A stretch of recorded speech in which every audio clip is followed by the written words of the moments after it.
Tigers lead this best-of-7 series 2-0. Have a chance to go up 3-0 today. Justin Verlander is on the mound. Yankees have a big feat in front of them to try and get back in this series, and they're doing it with a very different lineup. Swing a ground ball softly to first. A defensive swing, and it yields an easy ground ball out. The 1-2 swing and a miss. He got him on strikes. Peralta onto the outfield grass will make the catch. Another 1-2-3 inning for Justin Verlander. Wow. What a job.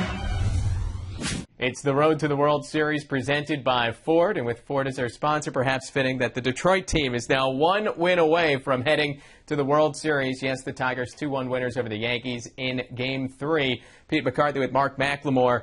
And we knew the Tigers, they had to be feeling good, bring a 2-0 series lead home. Justin Verlander on the hill. Verlander, he was terrific. 8 1/3, allowed only 1 run. A Yankee didn't even reach second base until the 9th inning. Yet you look at the stat line, only 3 strikeouts from Verlander, not quite what we're used to seeing from him. What made him successful in Game 3? Well, I think what Verlander was able to do was pitch with his B game, not having his best stuff, his dominating stuff, but being able to go out and still get outs. Now, he left some pitches out over the plate, and the Yankees weren't able to capitalize, but that's what good pitchers are able to do. They're able to execute pitches when they need to, and that's what Verlander did the entire game. 9th inning, Verlander finally hit Eduardo Nunez with the home run, and what Verlander called one of the greatest at-bats he'd ever seen. Nunez had almost popped one out earlier, went a bit foul, and then Jim Leland came out, talked to Verlander, said, pretty much, you got one more batter. Verlander gets Brett Gardner and then taken out, but not an easy decision for Leland to take out his ace. Basically, I asked him, I said, you got one more hitter? And he said yes. So I gave him Gardner, and then Suzuki had pretty good swings at him all night, Ichiro. And normally, I guess you don't take Secretariat out in the final furlong, but that was pretty much it for him. I was not going to let him face Ichiro. Well, Leland had to go to the bullpen, and Phil Koch ultimately able to do the job, though it was dicey at times, 2 on, 2 down, and he had to face the toughest hitter in the universe right now, Raul Ibanez, but Koch wins the battle with a strikeout. The Tigers with a Game 3 victory, 2-1 over the Yankees. Now, offensively for the Tigers, Delman Young had a home run to put them on the board in the 4th, and then in the 5th inning, it's always important when Miguel Cabrera, Prince Fielder, that part of the lineup is coming around, trying to get someone on base, and Quinton Berry was able to get on in the 5th. Right, you're going to have to pitch to those two guys, Miggy and Prince Fielder. You're going to have to pitch through them through the course of an evening, but you want to do it with nobody on base. So it was really important for the Yankees to keep the top 2 hitters off the bases so they're not having to face the big guys with runners on base or even in scoring position. And fortunately for the Tigers, Quinton Berry was able to get himself on base, steal second base, get into scoring position, and Miggy was able to drive him in with a double over Curtis Granderson's head in center field. It just seems as though when Miggy has runners in scoring position, or even on base for that matter, his chest just swells up, and that's what happens when you've got a run producer out there. He wants to drive those runners in, and when they get on base, they just seem to become much better hitters. That proved to be the game-winning run in a game the Tigers take 2-1. To take a 3-0 series lead. We'll come back. We'll look ahead to Game 4 on Wednesday and also wrap up Game 3. Some big lineup changes for the Yankees we could talk about. That's all when we come back on the Road to the World Series. You know, I research technology for a living, but even I was surprised when I found out one of the first integrated car radios was in a Ford. Sync AppLink. It literally links certain apps on your phone by speaking into a microphone, all while your phone is, say, in your pocket. Mobile apps, please say a command. Pandora. Now it's playing Pandora, and pretty soon the same is going to be true as more apps are added and downloaded to your phone. You say it, Sync listens and responds while you drive. Welcome back, and let's shoot out to Detroit now. Tim McMaster and Jeff Nelson are there after the Tigers had their ace go in Game 3, but the Yankees ace waiting until Game 4. Tim and Jeff have more.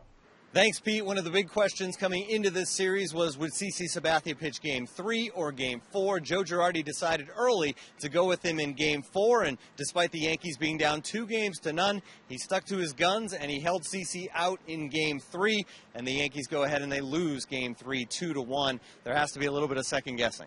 Well, a little bit, but I mean, how much more could CC have done today? I mean, the bullpen was outstanding. Hughes, whatever he gave you, I mean, he only gave up 2 runs, you know. And sometimes it can go both ways. I mean, when you have a starting pitcher that you know, a number 1 ace like Sabathia, is going to go out there and, you know, going to shut the other team down, sometimes the offense kind of relaxes a little bit and says, you know, all we have to do is score a couple runs and we'll get a win. So it can backfire. Sometimes they'll rally around that starter, and sometimes they just, you know, say, okay, we know we're going to get some zeros. Let's just score a couple and see what happens. Now the Yankees find themselves down 3-0 and CC will take the mound in game number 4. What do you expect from the big guy? Well, I mean, you look at the other side. I mean, their offense really hasn't kicked it in either. They left a lot of guys on base. The score could have been worse today. But you got to expect that your number 1 starter is going to go out and you're going to hope to win that game, just like Verlander did for the Tigers. The Yankees are hoping for CC the same way. They did it. You know, they looked at him for Game 5 against Baltimore, also to lead off the division series. So they're looking for Game 4 so they don't get swept here in Detroit. Is there extra pressure knowing the offense is struggling so much? I mean, does he go out to the mound thinking, I can't give up a run? Well, you have to. You have to go out on the mound. And you're not pitching against the other pitcher. You're pitching against, obviously, their offense. And you can't do anything. You're not hitting. So all you can do is control what you're going to do out on the mound. And all he can do is throw strikes, pitch like he did like the last 5 or 6 outings, and also the division series. Go out, you do your job.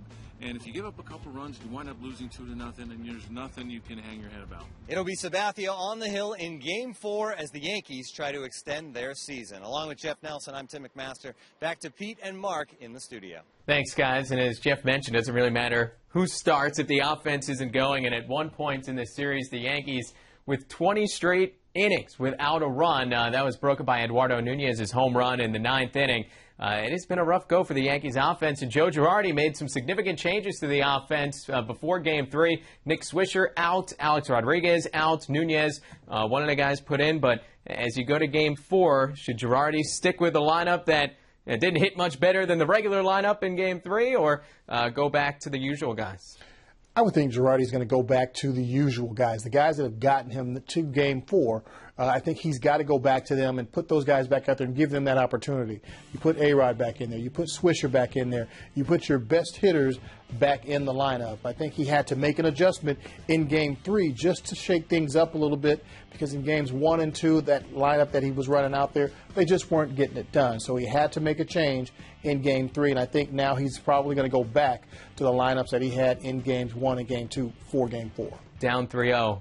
How did the Yankees rally back? Is there any kind of secret to trying to win 4 straight? No secret. You just score more runs than the other team. And, you know, it's all going to come down to hitting. They've got to produce. They've got to swing the bats and score some runs. I think CC Sabathia is going to go out there and have his typical game and hold the Tigers down and not allow the big inning and keep his ball club in the game.